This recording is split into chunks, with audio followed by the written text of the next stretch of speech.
A small old space probe named Pathfinder 9 had been missing for 600 years. It was launched by Earth's early space agency to study deep galaxies. Everyone thought it had been lost long ago. But one quiet morning, Earth's deep space listening station picked up something strange. An ancient code, bouncing off an asteroid belt. Weak but steady. The signature was clear. It was Pathfinder 9. Somehow, it was still transmitting.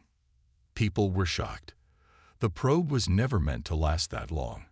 A recovery team was quickly sent using the latest FTL ship, the Horizon. When they found the probe, it was barely holding together. Its solar panels were cracked, its antenna half melted. But its black box was still working. And inside was a signal. It wasn't human. The scientists on the Horizon looked at each other, confused. The signal didn't match any known alien code either. It was deep, slow, and full of repeating patterns. And it wasn't just a message. It was coordinates. Coordinates pointing far beyond Earth's charts, outside the galaxy itself. Back on Earth, top researchers gathered at the Orbital Research Station. They worked day and night, trying to understand the signal. It had layers. Some were simple tones. Others were complex pulses, like music, but too perfect, too intentional. And then something strange happened. One of the lead scientists, Dr. Kenzo, began to dream. He saw a white world with tall black towers, floating islands, and rivers of light. Every time he woke up, the signal played in his head like a melody he couldn't forget. He didn't tell anyone at first, but soon, other team members started having the same dreams. What if this isn't just a message? Kenzo whispered one night. What if it's a memory? The Earth Council decided to act. A secret mission was approved. The Horizon would follow the signal's path. Only the best minds were chosen.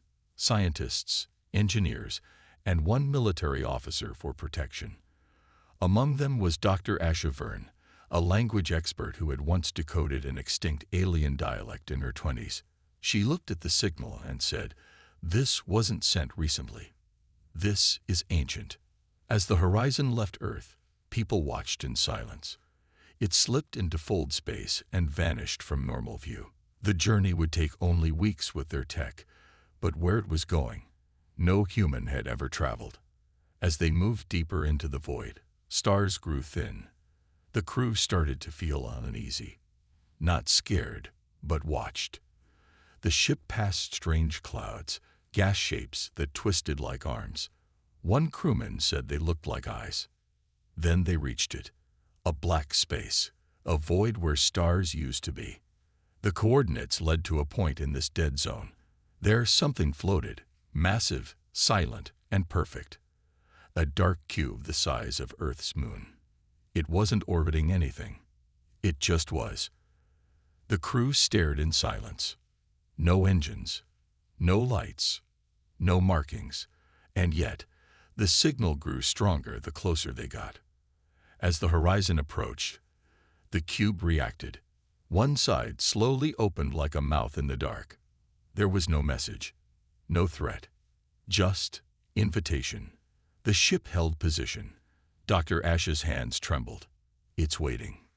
Captain Rail, the mission leader, gave the order. A small landing craft left the main ship and entered the cube. Inside, gravity returned. Perfect, stable, Earth-like. Lights pulsed under the floors, guiding them deeper. The walls were smooth and dark, like metal but softer. Symbols began to glow. Strange, ancient shapes. Asha gasped. Some symbols looked almost human, or at least familiar. They followed the lights until they reached a chamber filled with floating stones. Each stone spun slowly in the air. As the team stepped inside, the room responded. A beam of white light scanned them. Then, silence. Suddenly, every crew member fell to their knees. Images filled their minds. A planet of light. Tall beings made of energy. Machines dancing with gravity. Cities that floated in the sky. A war. Fire in the stars. And then, a dark shape swallowing suns. And in the final vision, Earth, young, blue, protected. The crew woke up, gasping. No one spoke for a long time. Finally, Dr. Asha whispered, "They were here, long before us. They left, pieces of themselves." Captain Rail stood, breathing hard. "Then why leave this message now?" Dr. Kenzo looked at the cube walls. Maybe they never left. Back on the main ship, the signal changed. A new set of coordinates appeared. More locations, more secrets. The mission wasn't over. It had just begun. And Earth would never be the same again. The crew of the Horizon looked at the new coordinates on their screens. This time, the points led deeper into the dark space beyond the galaxy, an area where no stars shined and no ships traveled. It was called the Silent Void, a place long forgotten in human maps. Everyone felt a strange mix of fear and excitement. What waited for them there? Were they walking into danger, or into the greatest discovery in history? As the horizon moved closer, the darkness seemed to grow heavier. Sensors detected nothing but cold emptiness. No radiation, no signals, just silence. The crew whispered about old legends, stories of entire galaxies swallowed by something called the Devourer. But those were just myths, right? Suddenly, the ship's alarms beeped. Ahead, a massive shape appeared in the black. It was a gigantic cube, much larger than the one they had first found. Its surface was smooth and black, absorbing all light. It looked like a mountain floating in space, but it was perfectly shaped. No cracks, no signs of damage, and no explanation. The crew stared in awe and fear. The ship drifted toward the cube slowly. As they approached, a part of the cube opened, a massive door sliding away silently. It revealed a glowing entrance. The ship's captain, Rail, made the call. "Prepare the landing team." Inside the cube, the crew found a world unlike anything they imagined. Gravity worked perfectly, but the air smelled strange. Metal and earth mixed. Strange towers reached upward, glowing softly with unknown energy. The walls were covered with strange writings, but some symbols looked like ancient human letters. Dr. Asha moved carefully through the halls, touching the walls with wonder. These signs, they matched something in early human history. This changes everything. The deeper they walked, the more they felt watched. Eyes seemed to follow them in the shadows, but nothing appeared. The cube was alive in its own way. In the center of the cube, they found a large chamber filled with floating, glowing stones. Each stone pulsed with light, rotating slowly. A strange device sat in the middle, shining like a star. Dr. Kenzo approached it cautiously. This must be a memory core. When he touched it, a wave of light filled the room. Suddenly, the crew was flooded with visions, cities made of glass, endless oceans of stars, and beings taller than mountains, machines and living things moving together in perfect harmony. The visions told a story, the story of the Elder Race. They had created the galaxy's first civilizations and seeded life on many planets, including Earth. But their power was too great. One elder rebelled, causing a war that destroyed many worlds. The cube was a warning and a memory, left behind for those who could find it. As the visions faded, the crew realized the cube was not just a relic. It was a test, a message from the past, waiting for the right moment and the right people to understand. Captain Rail looked at the team. "We're standing on the edge of history. What happens next will change everything we thought we knew about ourselves and the universe." Outside, the dark galaxy remained silent. But inside the cube, something was waking up. The visions from the memory core did not fade completely from the crew's minds. Instead, they lingered, haunting their thoughts as the horizon prepared to explore deeper into the cube. The beings they saw were unlike anything humans had ever imagined. Tall, glowing figures made of light and energy, moving with grace and power. These were the Elders, the ancient race that had shaped the galaxy long before humanity even existed. Dr. Asha studied the symbols again. The elders left their knowledge here, she said quietly. They wanted us to find it, to understand who we are connected to. As the crew moved further into the cube, they discovered a large hall filled with machines humming softly. The walls were covered in holographic images showing the rise and fall of the elder race. They saw cities floating in the sky, machines that could bend reality, and worlds being born and destroyed. Then came the dark part of the story. One elder had turned against the rest. Called the Devourer, this being was jealous and hungry for power. It started a war that tore the galaxy apart. Whole star systems vanished. The elders fought back, but at great cost.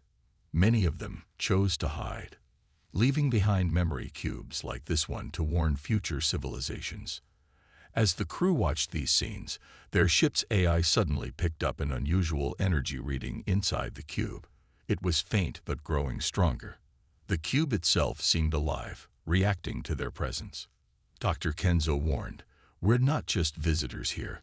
Something is watching us." Suddenly, a low hum filled the hall. The stones that floated earlier began to glow brighter. The crew felt a strange pull, as if the cube was trying to communicate directly with them. At that moment, one crew member, Erin, collapsed. His body shimmered briefly, and when he opened his eyes, something was different. His skin had a faint glow. His eyes reflected the stars outside. He was not fully human anymore. The crew was shocked. Erin's DNA scan revealed something impossible, part of the Elder Code hidden inside him. How? Why? Dr. Asha looked at Erin with a new understanding. He was made by them, placed on Earth long ago, waiting for this moment. Erin's mind filled with new memories, memories of the elders, their secrets, and warnings. He said, "The cube is awakening. The Devourer senses us now." The mission changed instantly. They were no longer just explorers. They had become part of an ancient struggle. Outside the cube, deep in the silent void, something dark stirred. The war was coming back, and Earth was at its center. The crew prepared for what was next, knowing that the fate of their world and the galaxy might depend on what they did inside the cube's shadow. After Erin's transformation, the mood aboard the Horizon grew heavy with tension and questions. No one knew exactly what he had become, only that he was no longer the same person who had left Earth weeks ago. His skin shimmered faintly, like a star's light caught in a glass. His eyes held knowledge far beyond human understanding. The medical team tried to study him, but Erin's body seemed to resist all tests. His DNA had changed, revealing fragments of the Elder Code mixed with human genes. It was as if he carried the legacy of the ancient race inside him. Dr. Kenzo said quietly, "He is a bridge, a link between us and the elders." Erin himself was confused. Bits of forgotten memories flooded his mind, visions of starships made of light, worlds built on energy, and the terrible war that tore the elders apart. He remembered Earth as a place chosen for safety, a secret refuge hidden in the galaxy.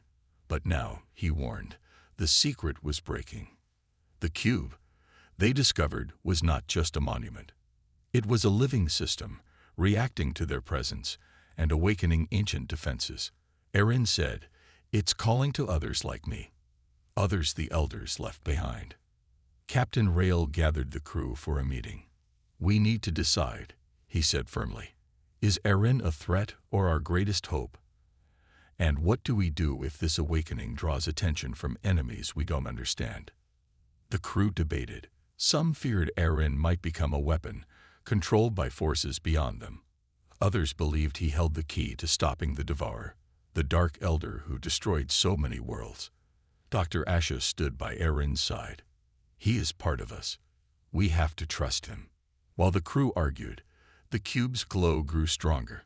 Hidden panels slid open, revealing chambers filled with strange machines and ancient weapons.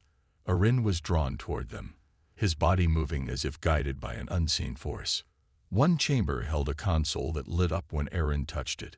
Symbols appeared, showing star maps, energy flows, and a countdown. "What is that?" asked Captain Rail. Erin's voice was steady but urgent. "A warning.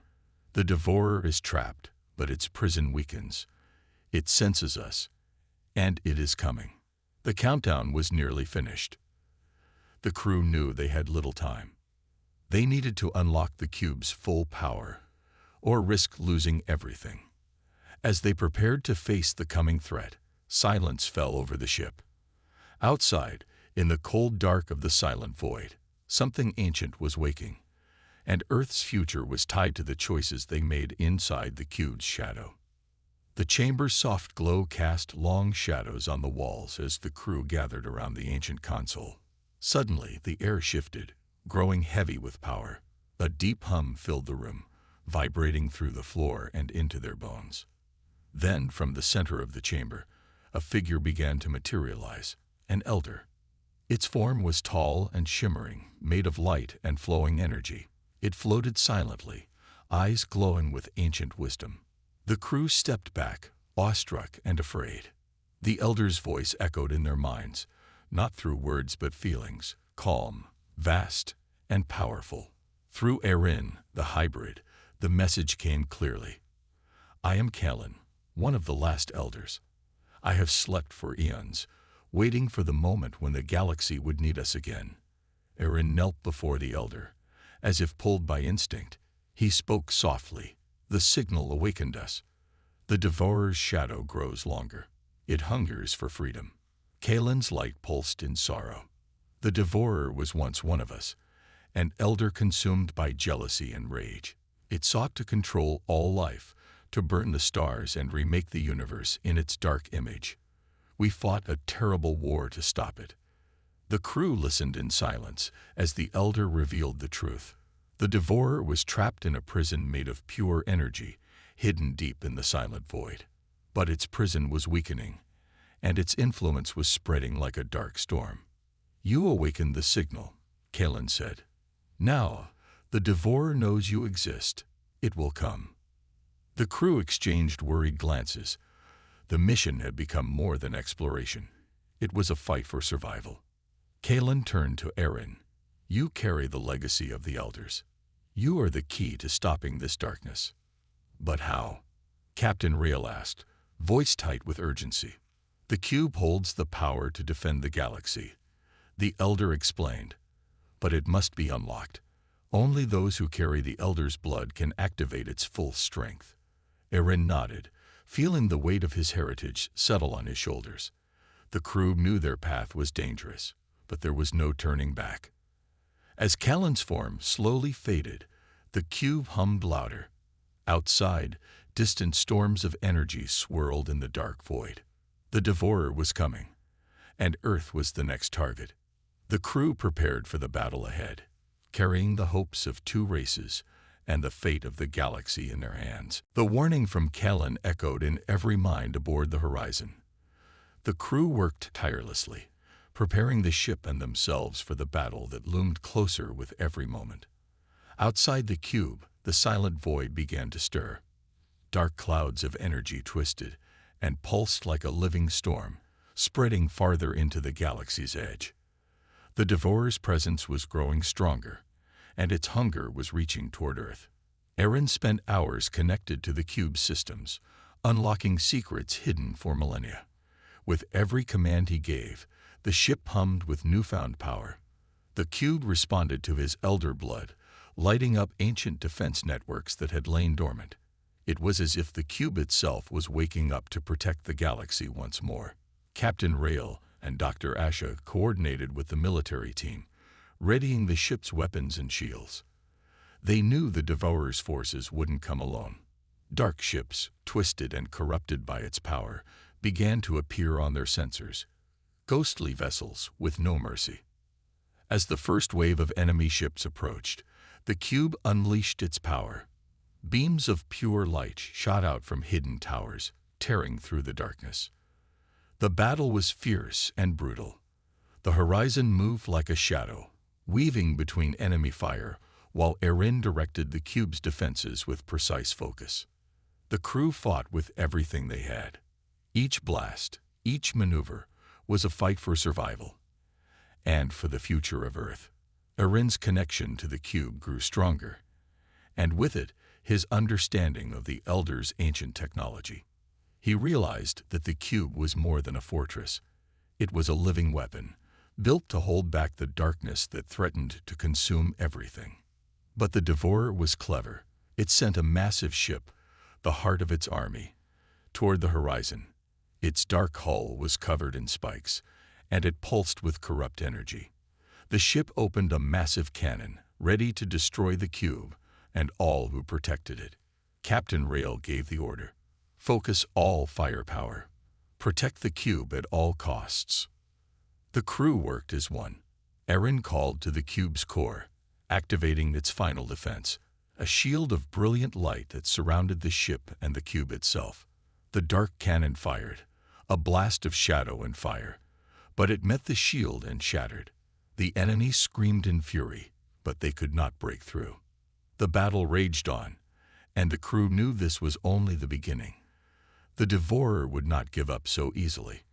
But with the power of the Elders and the courage of humanity, hope still burned bright, and Earth's stars shone silently, waiting for the final fight to come. The battle outside the cube raged like a storm, shaking the horizon to its core. Enemy ships swarmed like dark locusts, but the cube's defenses held strong. Inside, the crew pushed themselves beyond their limits, driven by hope and fear. Erin felt the elder power within him growing stronger. His connection to the cube became a voice in his mind, guiding his every move. He could feel the Devourer's darkness closing in, like a cold shadow reaching for the light. Then, the cube's systems revealed a hidden chamber deep within its core, a place no one had entered before. Erin knew this was where the final secret lay, the last hope to stop the Devourer forever. Captain Rail agreed. We go in. This is our chance. The landing team, led by Erin and Dr. Asha, moved quickly through twisting corridors, past glowing walls, and ancient machines humming with power. The deeper they went, the heavier the air felt, as if the cube itself was holding its breath. At the chamber's entrance, they found a massive door covered in elder symbols. Erin placed his hands on the surface, and the door slowly opened with a low rumble. Inside, a sphere of pure energy floated above a pedestal. It pulsed with life, bright and warm, a stark contrast to the dark war outside. This was the heart of the Elders, the source of the cube's power. Erin reached out, feeling the energy flow into him.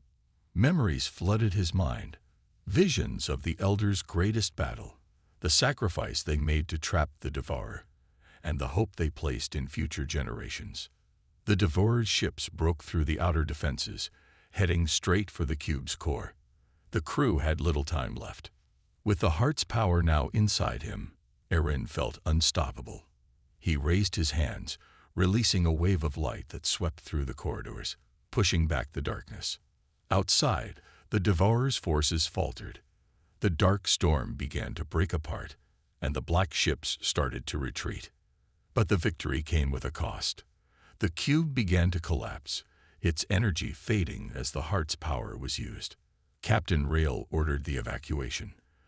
The crew escaped just as the cube crumbled into dust, leaving only stars behind.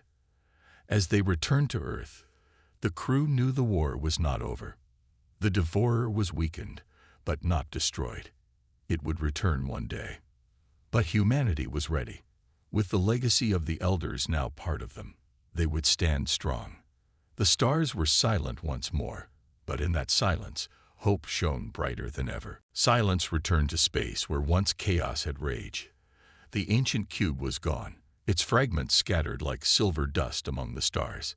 The battlefield was empty now, but the scars left behind, on the crew, on the galaxy, would never fully fade. Aboard the horizon, the crew floated in stunned quiet. Systems flickered, some damaged, some dead. They had survived the impossible, but at what cost? Erin sat alone near the main window of the bridge, staring out at the place where the cube had once floated. His body still glowed faintly, but he looked tired, older, as if he had lived 1,000 years in the last few days. The heart of the elders had changed him forever. He was no longer just human. He wasn't fully elder either. He was something in between. A bridge between two eras. Dr. Asha approached him carefully. "You saved us," she said softly. Erin didn't look away from the stars. "It wasn't just me. The elders, they trusted us. They believed life could rise again without war, without greed. I only carried their final wish." Earth's governments called the horizon again and again, demanding updates, asking questions, sending fleets to the edge of the silent void. But no one could truly understand what had happened except those who were there. A few days later, a quiet ceremony was held on the observation deck. No cameras, no medals, just the crew standing under the glow of a new sunrise. They had buried one of their own, Lieutenant Mira, who gave her life to protect the ship during the battle. A silent plaque bore her name. Her sacrifice would not be forgotten. Captain Rail stood before the crew. "We went into the unknown looking for answers. What we found was far more. We met legends, we fought monsters, and we became more than explorers. We became protectors. Now we go home, not as survivors, but as the ones who carry the truth." But Earth wasn't the same when they returned. The skies were clear, the oceans calm. But something had changed.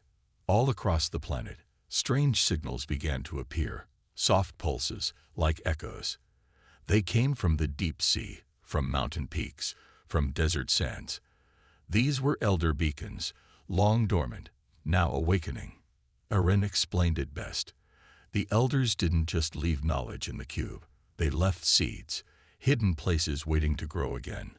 Earth was not just a safe place. It was a beginning. A global effort began. Not a war, but a mission of peace and unity. Humans began to explore these ancient sites. Technology advanced faster than ever before. Diseases were cured. Energy problems faded. Earth started to look upward again, not to escape, but to rise. Erin chose to remain out of sight. He lived quietly, guiding a small team of scientists who worked to understand the elder legacy. He refused fame. His task wasn't over. One night, while walking alone under the stars, Erin heard the voice of Kalen, the elder who had once spoken through him. "You have done well, child of Earth. The devourer sleeps again, but one day it may rise. When it does, your kind must be ready, not with weapons, but with wisdom." Erin looked up, his eyes glowing faintly. "We will be ready." The final message of the elders was etched in a monument near Earth's orbit, written in every language. Light rises where darkness once ruled. Protect it, share it, become it. And so a new chapter began, not just for Earth, but for the galaxy. The elders were gone, but their echoes would never fade. Because now, humanity carried their fire, and the stars were no longer silent.